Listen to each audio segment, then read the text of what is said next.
Imagine um país inteiro a nascer do zero. O ano é 1975 e Moçambique finalmente conquista a sua liberdade após quase 5 séculos de domínio português.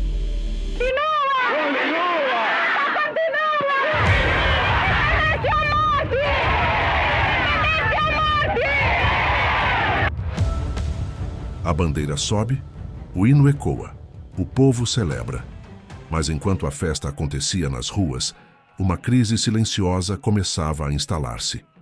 Em poucos meses, dezenas de milhares de colonos portugueses abandonaram o país. E com eles foram embora comerciantes, contabilistas, transportadores, gestores e proprietários das famosas cantinas, pequenas lojas espalhadas por praticamente todo o território nacional. De um dia para o outro, milhares de comunidades ficaram sem acesso a produtos básicos. Arroz, sabão, açúcar, óleo, tecidos. Sem essas lojas, Moçambique corria o risco de passar fome. E foi nesse momento de urgência que o Estado tomou uma decisão radical. Se os comerciantes desapareceram, o próprio governo passaria a vender alimentos. Assim nasceram as Lojas do Povo, um dos projetos mais ambiciosos da história econômica de Moçambique.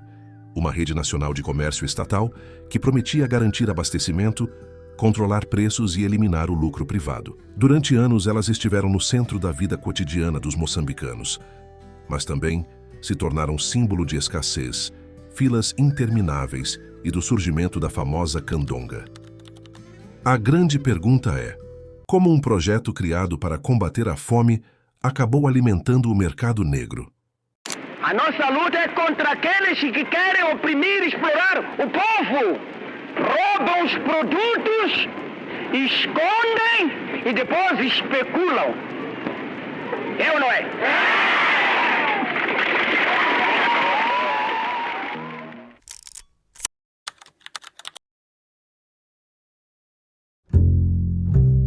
Quando Moçambique tornou-se independente, o novo governo liderado por Samora Machel herdou um país com enormes desafios.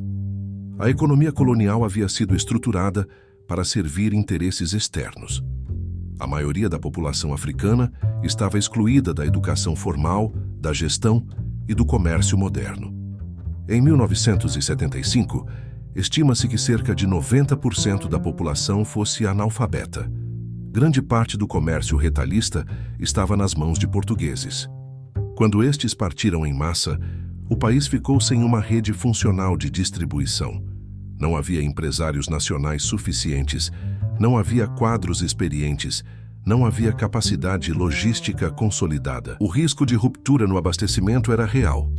E para um governo revolucionário, isso representava não apenas um problema econômico, mas uma ameaça política. A independência poderia perder legitimidade se o povo não encontrasse comida nas prateleiras. Inspirado em modelos socialistas da União Soviética, Cuba e China, o governo decidiu assumir diretamente o comércio.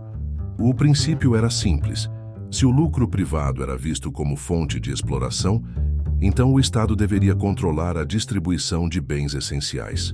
As Lojas do Povo foram criadas para garantir que os produtos básicos chegassem a todos os cidadãos, do Rovuma ao Maputo. Mais do que estabelecimentos comerciais, elas eram instrumentos de construção nacional. O objetivo era claro: garantir abastecimento, manter preços acessíveis, reduzir desigualdades, combater especulação, fortalecer a soberania econômica.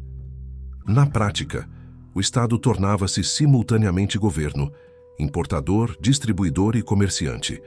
Era uma experiência gigantesca. Poucos países africanos haviam tentado algo dessa dimensão logo após a independência.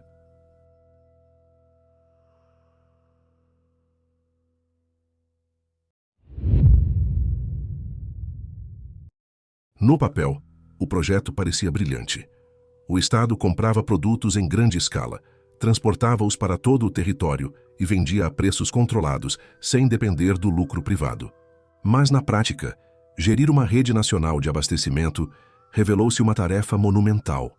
Moçambique era, e continua a ser, um país vasto, com longas distâncias entre centros urbanos e zonas rurais. Na segunda metade da década de 1970, muitas estradas eram precárias. Pontes estavam degradadas e a capacidade de transporte era limitada. Caminhões avariavam com frequência e a reposição de mercadorias tornava-se lenta e irregular.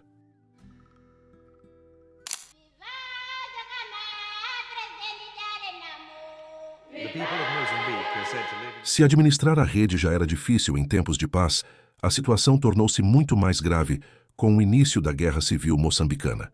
A guerra destruiu estradas, pontes e linhas férreas. Comboios eram atacados, caminhões eram emboscados, armazéns eram saqueados ou incendiados. Em muitas regiões, o abastecimento tornou-se irregular ou simplesmente impossível.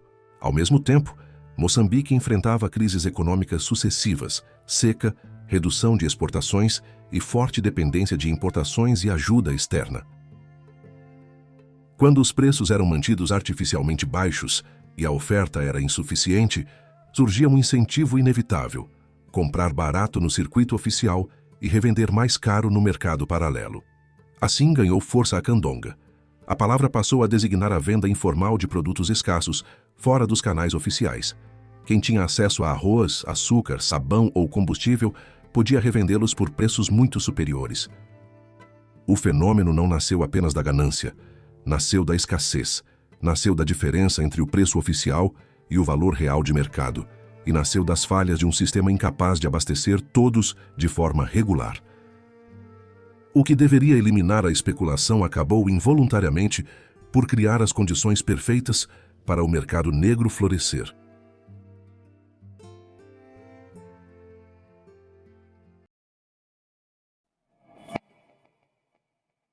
No final da década de 1980, tornou-se evidente que o modelo econômico centralizado enfrentava limites profundos. Em 1987, Moçambique lançou o Programa de Reabilitação Econômica, com apoio do Fundo Monetário Internacional e do Banco Mundial. O país iniciou uma transição gradual para uma economia mais orientada pelo mercado. Os controles de preços foram sendo flexibilizados, empresas estatais passaram por reestruturação, e muitas unidades comerciais foram privatizadas ou encerradas. As lojas do povo perderam a sua função original. Sem subsídios suficientes e enfrentando concorrência de comerciantes privados, grande parte da rede deixou de operar ao longo do final dos anos 1980 e início dos anos 1990. Alguns edifícios foram vendidos. Outros transformaram-se em mercados, armazéns ou estabelecimentos privados. Muitos permaneceram apenas como estruturas silenciosas de uma época marcante. Para milhões de moçambicanos, as lojas do povo foram muito mais do que simples estabelecimentos comerciais. Eram lugares de esperança. Representavam a promessa de que a independência traria dignidade e acesso igualitário aos bens essenciais. Durante algum tempo, ajudaram a preencher o vazio deixado pelo colapso do comércio colonial e permitiram que o Estado mantivesse um mínimo de abastecimento em circunstâncias extremamente difíceis. Mas também revelaram os limites de uma economia altamente centralizada em um país recém-independente, com poucos quadros, infraestruturas frágeis e, pouco depois, devastado por uma longa guerra civil. O seu legado permanece até hoje, na memória das filas, na lembrança da escassez, na palavra candonga, e nos edifícios que ainda sobrevivem em muitas cidades e vilas. As lojas do povo contam uma história profundamente moçambicana. A história de um país que tentou construir, quase do zero, um sistema para alimentar toda a sua população. Uma experiência nascida da urgência, movida por idealismo e testada por circunstâncias extremamente adversas. E talvez a maior lição seja esta: conquistar a independência política é apenas o primeiro passo. O verdadeiro desafio começa quando chega o momento de colocar comida nas prateleiras e esperança na vida das pessoas. Se Moçambique reabrisse as lojas do povo hoje para vender produtos básicos a preços controlados, isso ajudaria a combater o custo de vida ou repetiria os erros do passado? Deixe a sua opinião nos comentários. Por letreiro, loja do povo, na montra, sem mercadorias, fazer delas focos de corrupção, centro de buçalismo. Hoje as lojas do povo têm 7.000 empregados, comportam-se como funcionários de Estado não têm a preocupação de servir o povo. Não têm a preocupação de vender mais e melhor. Mas ganham 6 contos